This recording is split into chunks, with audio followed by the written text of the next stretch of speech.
안녕하세요, 린입니다. 며칠 전에 친척 중 한 분의 칠순잔치에 다녀왔어요. 보통 이런 자리는 얼굴을 잘 못 보는 친척들, 가족들도 다 모이죠. 뭐 육촌, 팔촌 등등. 그래서 이번 자리는 몇 년 동안 얼굴을 보지 못하고 산 여러 명의 친척들이 다 한가운데 모이는 그런 자리였습니다. 마지막으로 본 게 언제인지 기억이 안 날 정도로 꽤 된 것 같아요. 텀이 워낙 길었다 보니까 모르는 얼굴들, 특히 아이들이 정말 많아졌더라고요. 다들 언제 결혼을 해서 가정을 꾸렸는지, 심지어 아이들도 하나가 아니라 다 둘, 셋씩 있는 거예요. 분명히 몇 년 전까지만 해도 그 아이들이 굉장히 어렸었는데, 이제 막 이렇게 걸어 다니고, 말 트고, 그 정도로 어렸던 애들 같은데 언제 이렇게 다 커서 뛰어다니고, 걸어 다니고, 학교를 다니고, 중학교를 가고, 언제 이렇게 다 자랐는지, 세월이 그만큼 정말 무섭게 빨리 흘러갔다는 생각이 들더라고요. 그래서 다들 이제 인사하면서 하는 말이 밖에서 보면 못 알아보겠다. 저도 마찬가지예요. 저도 밖에서 보면 알아보지 못할 것 같더라고요. 그 정도로 이제 많이 자라고 변한 모습에 놀라면서 안부를 주고받았습니다.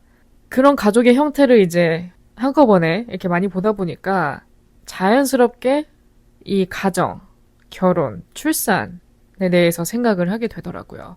분명히 어렸을 기억으로는 이제 막 사회초년생이 되고 취업하고 그런 아직 청년의 모습이었는데 어느덧 세월이 흘러서 이렇게 다들 짝을 찾으시고 가정을 꾸리고 아빠가 되고 엄마가 되고 그런 모습에 이 모든 게 굉장히 자연스럽게 흘러가는 느낌?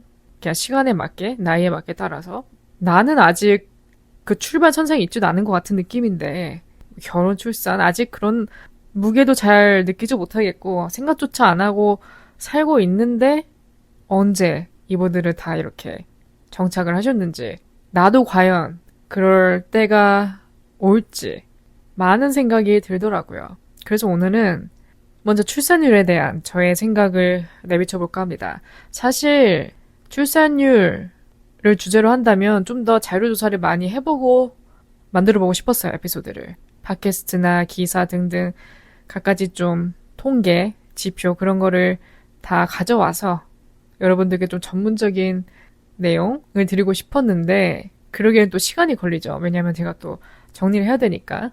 그렇게 또 시간을 갖고 작업을 하자니 못 기다리겠는 거예요. 그래서 이 출산율에 대한 저의 생각은 정말 저의 개인적인, 저라는 이 사람의 개인적인 견해가 대부분 주를 이루기 때문에 그 부분은 좀 염두를 해주셨으면 좋겠고요. 전문적인 내용은 여러분들 뭐 슈카월드나 다른 뉴스 채널, 기사 등등 다른 매체를 접하시면 더 전문적인 내용을 들으실 수 있을 겁니다. 그래서 비전문가가 말하는 Z세대가 말하는 출산율이라는 점을 좀 감안하시고 들어주시면 좋을 것 같아요. 그 밖에 가족의 의미, 자식 양육의 의미 등등 좀 여러 가지 부분도 한번 짚어보겠습니다. 그럼 저의 관점에서 바라본 출산율이 낮아지는 이유 주 첫 번째는 일단 혼자 살기 너무 편해졌습니다. 아마 공감하시는 분들이 꽤 될 것 같아요. 혼자 살기 너무 편해졌고 앞으로 더 편해질 전망이라고 예상합니다. 1인 가구가 점점 많아지다 보니까 이제 의식주 문화도 그에 맞춰서 변화되는 것 같아요. 예를 들면 1인 가구, 청년들을 위한 주택, 공공주택 같은 물량도 점점 늘어나고 있고 그냥 우리가 배달 시킬 때도 이제 1인 전용, 1인분 배달 그렇게 소량만 주문할 수 있게끔 하는 옵션도 챙겨놨고요.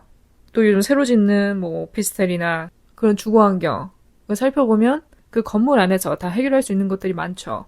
헬스장, 뭐 커뮤니티 센터, 수영장 등등.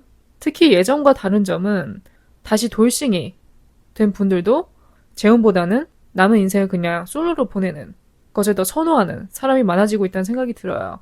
어떻게 보면 이미 다 한번 겪어봤으니까 다시는 그쪽에 발을 담그고 싶지 않은 심리도 있을 거고 다른 사람과 같이 산다는 게 얼마나 많은 희생이 요구가 되는지 맞춰야 될 게 너무 많다 보니까 차라리 그냥 온전히 나를 위해서 나에게 집중하면서 살고 싶다. 그래서 이제 더 이상은 뭐 재혼 그런 건 꿈도 꾸지 않고 혼자 편하게 살려고 하는 사람도 많아지고 있죠. 그리고 이제 나이 들면 연금도 나오고 다 나오니까 충분히 내가 내 입에 풀칠할 정도는 됩니다. 젊은 시절에 열심히 일을 해놓으면 그런 생각에 싱글 라이프를 더 추구하는 사람도 있겠죠. 다른 사람과 같이 산다는 것. 특히 남자, 여자는 완전 다르잖아요. 그런 두 사람이 만나서 같이 산다는 것. 특히 결혼을 하면 어떻게 보면 뭐 이혼하지 않는 이상 평생을 같이 살아야 되는데 라이프 스타일 면에서도 맞지 않는 게 정말 많겠죠. 그럼에도 그냥 이해하고 뭐 희생할 부분은 희생하고 배려하고 그러면서 이제 살아가는 게 결혼 생활이죠. 차라리 젊은 때는 모든 게 다 가능했는데 뭐 캐주얼하게 만남을 이어가든 아니든 젊었으니까 남은 시간이 많으니까 새로운 인연을 만나는 게 수월했지만 나이가 들면 들수록 이제 아무나 만날 수도 없는 거고 그렇다고 젊은 때처럼 캐주얼한 관계만을 지향할 수도 없는 거고 이 부분에서 이제 우리나라와 외국, 서양의 차이점은 서양 사람들은 일단 데이팅 앱에 굉장히 오픈이 되어 있습니다. 이성을 만나는 가장 보편적인 수단 중 하나로 거의 자리매김이 돼 있어요. 심지어 솔로인 연예인들까지 데이팅 앱을 하니까 거기에 대한 인식이 우리나라보다는 훨씬 좀 폭이 넓죠. 폐쇄적이지 않고. 하지만 우리나라는 아직 데이팅 앱에 익숙하지도 않고 위험 요소도 많다고 생각을 하고 아무래도 인위적인 만남보다는 자만초를 선호하고 그런 뭐 인터넷 어플을 통해 만났다?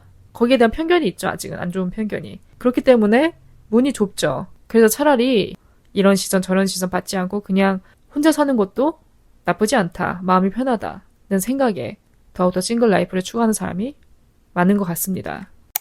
두 번째 원인은 수도권 인구 집중. 대한민국은 다른 별칭이 있죠.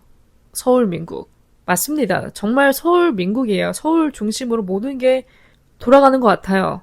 웬만한 대기업, 일자리도 다 수도권에 몰려있고 우리가 살아가려면 일이 필요한데 일자리가 필요한데 그 회사가 온통 서울에 몰려있으니까 당연히 인구가 이쪽으로 몰릴 수밖에 없죠. 안 그래도 나라 자체가 작은데 갈수록 인구는 한 곳으로 집중되고 나머지는 텅텅 비게 되고 요즘 폐교 한 학교가 정말 많아졌다고 하죠. 앞으로도 더 많아질 것 같고요. 특히 외곽 쪽, 수도권을 벗어나서 외곽 쪽에는 이미 폐쇄된 학교가 정말 많다고 합니다. 새로 태어나는 애들도 없고 또 있는 애들마저도 다 수도권으로 몰리니까 나머지는 텅텅 비게 되는 그런 상황이 생깁니다. 그래서 이거를 좀 분산시키려면 어쩔 수 없이 다른 곳을 더 개발을 시켜야 돼요. 뭐 일자리를 분산시킨다던가 출근길 창밖을 쳐다보다 보면 정말 차가 많다는 생각이 듭니다. 이렇게 좁은 나라에 왜 이렇게 차는 많을까? 다 이제 일터를 향하는 차들이겠죠. 차는 점점 더 많아지는 것 같아요. 나라 땅에 비해. 그러니까 항상 주차할 공간도 부족하고 특히 서울은 어떻게 보면 서울을 딱히 벗어날 일이 없는 사람들은 굳이 자차 보유하지 않고 대중교통 타고 다니는 게 더 이득이라는 생각도 듭니다. 나갈 때마다 주차 자리, 주차비, 거기에 또 이제 자동차 보험료 등등 이런저런 지출 생각하면 머리가 아프니까. 그래서 이 지방 소멸의 진짜 원인은 어떻게 보면 저출생이 아니라 인구 쏠림 현상이라는 부분을 지적하는 기사도 제가 본 적이 있습니다. 악순환인 거죠. 인구가 몰려있는 곳은 경쟁이 심해서 출산율이 떨어지고 출산율이 원래 높던 곳은 인구를 다 빼앗겨서 다시 출산율이 줄어드는 이 악순환의 고리인 거죠. 그래서 이것을 끊어내려면 쏠림 현상을 막아야 합니다. 그래서 제가 앞서 언급했듯이 공공기관을 지방으로 분산시키던가 그 균형을 좀 맞추는데 우리가 노력을 쏟아야 되는 거죠. 제가 작년에 한바탕 이사 소동을 겪을 때 정말 많은 고민을 했습니다.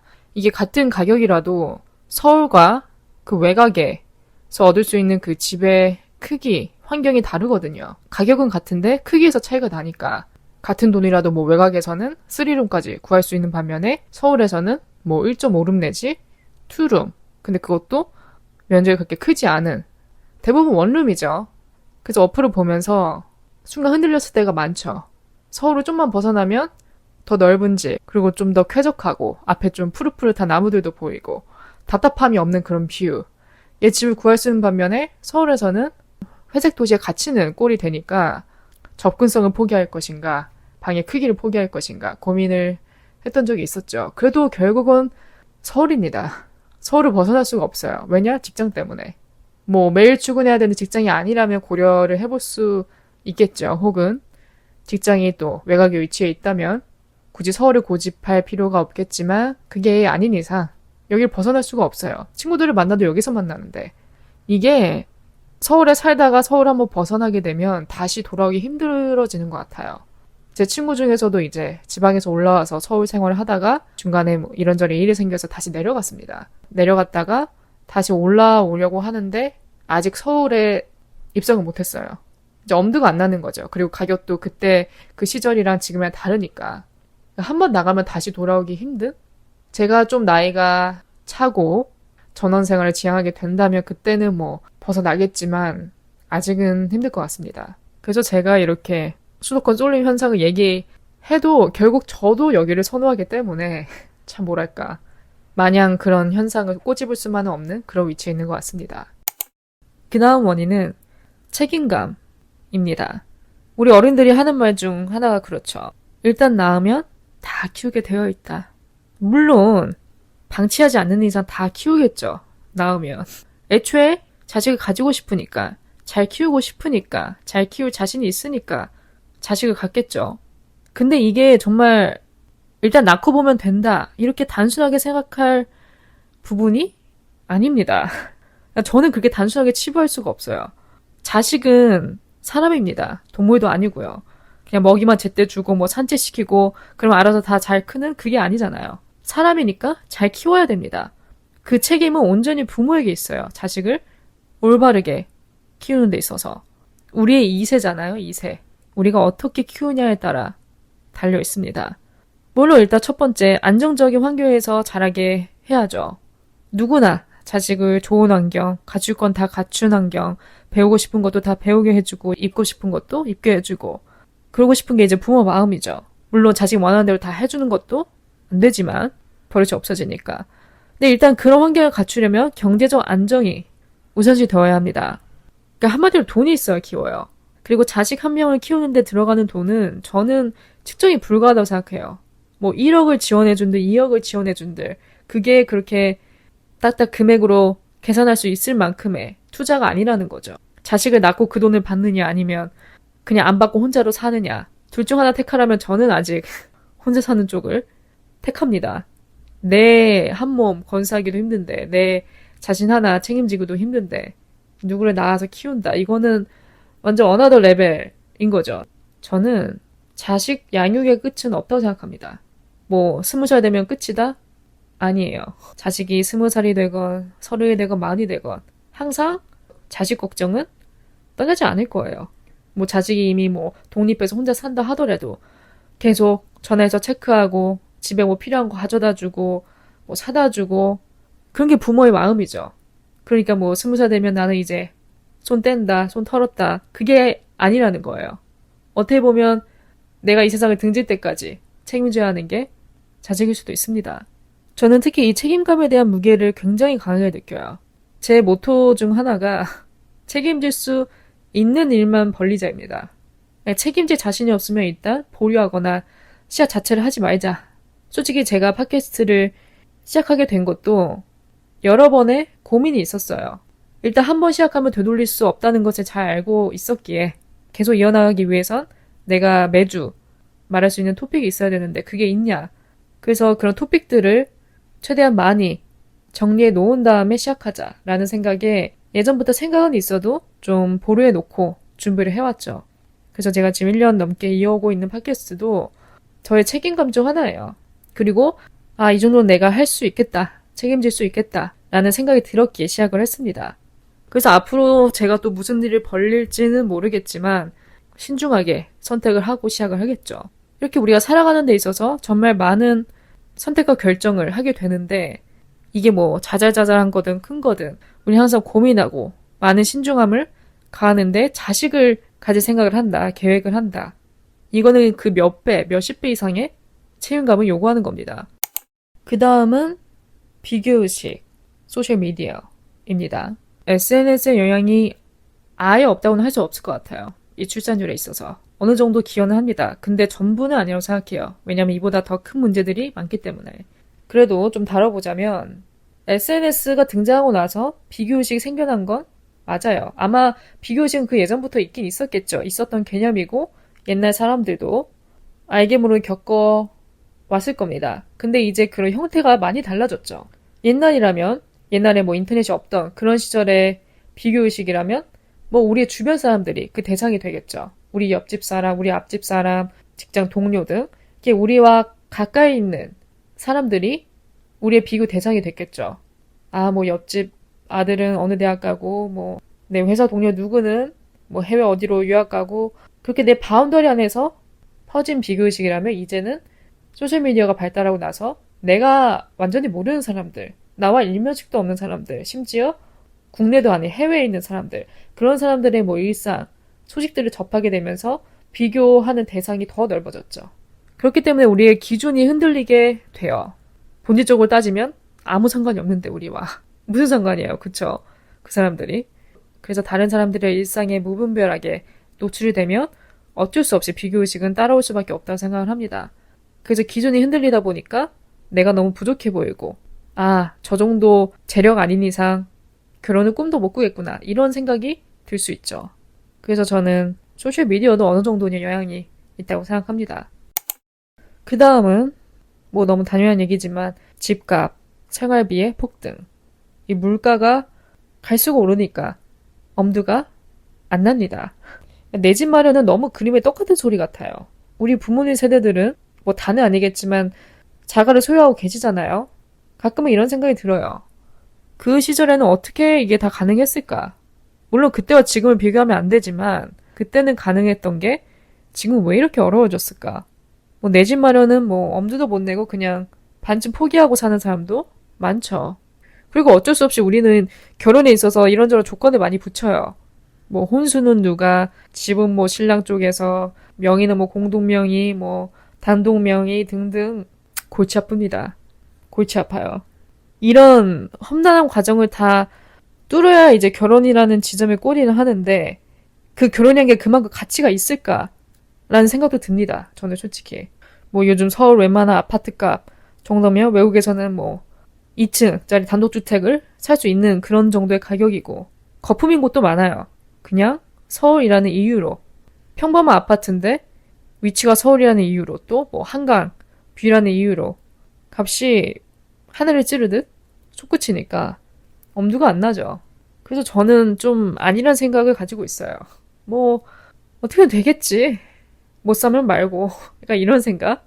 일단은 그렇게 먼 미래까지 내다보기보다는 일단 하루하루 살아가는 게 하루하루 헤쳐나가는 게 더 중요하기 때문에 뭐 내 집 가지면 좋겠지만 지금 가지지 못했다고 해서 뭐 딱히 낙담할 필요는 없는 뭐 하루하루 열심히 살다 보면 언젠가는 답이 나오겠지. 그게 뭐 내 집 마련이든 아니든 어떤 형태로든 그냥 그런 생각을 가지고 있습니다.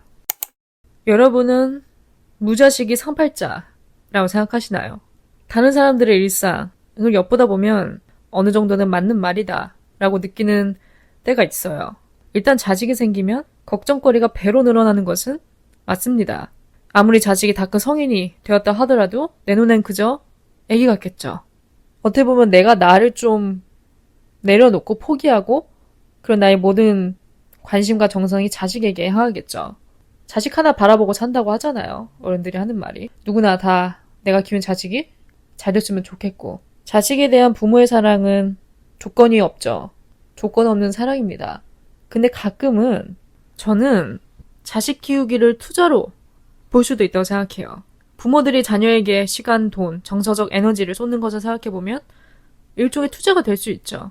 여기서 투자라는 개념은 단순히 경제적 이득만을 목적으로 하는 것이 아니라 자녀의 행복과 성공, 건강, 더 나아가서 부모들도 더 나은 삶을 영위하는 데 기여할 수 있는 그런 투자의 의미도 포함이 되어 있죠. 투자라는 단어가 좀 강하게 들릴 수도 있을 것 같아요. 뭐 자식이 주식도 아니고 개념을 좀 세분화시켜보면 일단 경제도 투자. 우리가 교육비, 양육비 쏟아붓는 돈이 상당히 큽니다. 어떻게 보면 제일 큰 금액일 거예요. 사람이 소비하는 데 있어서. 여행도 아닌 다른 것도 아닌 자식 양육에 들어가는 비용은 가늠이 불가능합니다. 그래서 웬만하면 자식이 좋은 교육을 받고 원하는 거 배우고 커리어를 쌓는 데 있어서 우리가 서포트 해주기 위해 비용을 많이 지출하죠. 그래서 자녀가 언젠가 큰 사람이 된다면 경제적 독립을 이루게 된다면 자식에게 오는 그런 도움도 기대하게 되죠. 어떻게 보면 그것도 이제 투자로 보는 관점 중에 하나입니다. 두 번째는 정서적 투자. 그 자녀와의 관계에서 오는 기쁨, 또 성취감, 자녀가 자라면서 성장하는 과정을 그런 지켜보는 즐거움도 정서적인 투자에 포함이 되겠고요. 마지막은 이제 미래에 대한 투자. 우리가 키운 자녀들이 잘 자라서 사회에 긍정적인 영향을 미친다면 어떻게 보면 사회 전체에 대한, 사회 전체 발전에 대한 투자라고도 볼 수 있겠죠. 큰 그림으로. 근데 여기서의 포인트는 모든 투자가 그렇듯이 자녀 키우기 또한 성공이 보장되는 것은 절대 아닙니다. 우리가 쏟은 만큼 돌아오는 게 아니잖아요. 기대 이상으로 돌아올 수도 있고 기대 이하로도 돌아올 수 있습니다. 그리고 자녀의 미래는 부모도 예측을 할 수가 없어요. 수많은 변수에 의해서 결정이 되기 때문에 부모의 입장으로서는 그 결과에 대한 보장을 기대하기보다는 그냥 자녀가 행복하고 건강하게 자라는 데 의미를 더 둔 관점이겠죠. 제가 여태까지 팟캐스트나 또 이제 브런치에 글을 쓰면서 어학연수 얘기는 이미 많이 언급을 해왔어요. 그리고 아직 연재 중입니다. 아직 끝나지 않았어요. 어학연수 이야기는 다 끝났고 이제 어학연수 끝나고 제가 로스앤젤레스에서 한 달 정도 머무를 때에 생긴 일들, 어떻게 보면 이제 후반부죠. 그 이야기를 지금 집필을 하고 있어요. 이 부분은 제가 아마 언급 안 했을 거예요, 여태까지. 제가 어학원 생활이 끝나고 OC 쪽, 그쪽에 한 달 좀 이상 지내다가 이제 한국에 왔어요. 그때 머물 때 제가 아는 지인의 집에서 지냈어요. 한국인이기도 하고 오랫동안 알아온 사람들이기도 하고 그래서 생판 모르는 에어비앤비에 묵기보다는 아는 사람 집에 있는 게 또 한국어로 소통할 수 있는 그런 곳에 있는 게 좀 더 안전하다는 생각이 들어서 결심을 했어요. 참고로 이제 부부입니다. 부부이고 애들도 있었어요. 자식이 둘이나 있었고 두 분 다 한국 사람인데 결혼은 한국에서 하고 아마 첫째 아이를 낳고 미국으로 돌아갔던 걸로 알고 있어요. 근데 이제 제가 갔을 때 이미 둘째 또 태어나 있는 상태고 그래서 이게 내 가족이 사는 집에 제가 이제 어떻게 보면 에어비앤비처럼 한 달 지내게 된 거고 이제 방 한 칸을 내어주셨어요. 그리고 저 말고도 다른 룸메이트들도 있었습니다. 그러니까 에어비앤비처럼 운영되는 곳이었어요. 그 집 자체가. 참고로 남편 분이 시민권자였기 때문에 이제 결혼을 하면서 부인은 자동적으로 영주권을 얻어서 그쪽에 삶의 터전 잡은 거죠. 그래서 제가 갔을 때쯤이 이미 미국으로 넘어간 지 5년이 좀 넘어가는 시점이었어요. 꽤 됐죠. 저는 좀 기대를 했습니다. 어떤 부분을 기대했냐? 일단 나보다 훨씬 더 미국 생활을 오래 한 사람들이기도 하고 어느 정도는 이제 자리가 잡힐 만한 시기가 됐으니까 배울 점이 있을 거라고 생각을 했어요.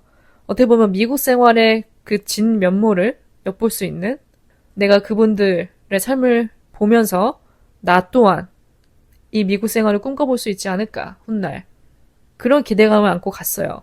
그런데 무서울이만치 현실적인 일상이 제 눈앞에 펼쳐져 있더라고요. 일단 남편이 일을 나간 사이에 부인은 아이 둘을 키워야 됩니다. 참고로 그때가 이제 어린이집 다닐 나이였기 때문에 둘 다 아침에 일어나서 애들 깨운 다음에 밥 먹이고 차에 태워서 등원을 시킵니다.